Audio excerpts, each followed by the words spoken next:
শ্রদ্ধা জানাতে এলেন।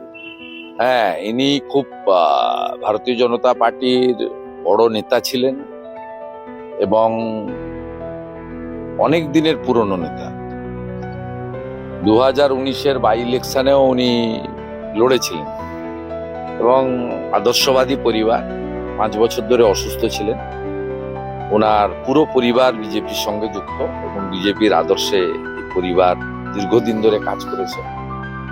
আর ওনার ছেলে সৌরভ এখন আমাদের যুব মোর্চার এলাকার নেতৃত্ব দেন। আমি যেদিন উনি দেহ রাখেন কলকাতার একটি প্রাইভেট হসপিটালে, বডি এখানে এসেছিল কিন্তু আমি ছিলাম না বলে আমি শ্রদ্ধা এবং শোক পাঠিয়েছিলাম।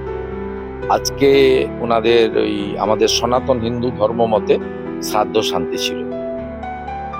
প্রথম পর্যায়ের অনুষ্ঠান হয়েছে, আমি ওনার বাড়িতে এসে শ্রদ্ধা জ্ঞাপন করলাম। ওনার স্ত্রী দিদির সঙ্গে দেখা করলাম। ওনার ছেলে সৌরভ আমার সঙ্গে ছিল, ওর বাড়ির অন্য মেম্বাররা ছিল, স্থানীয় বিজেপির কাউন্সিলর এবং অনেক কার্যকর্তা ছিল। পশ্চিম মেদিনীপুরের অনেক বিজেপির নেতারা এসেছিলেন এবং আমাদের অনেক বিচার পরিবারের লোকজন ছিল।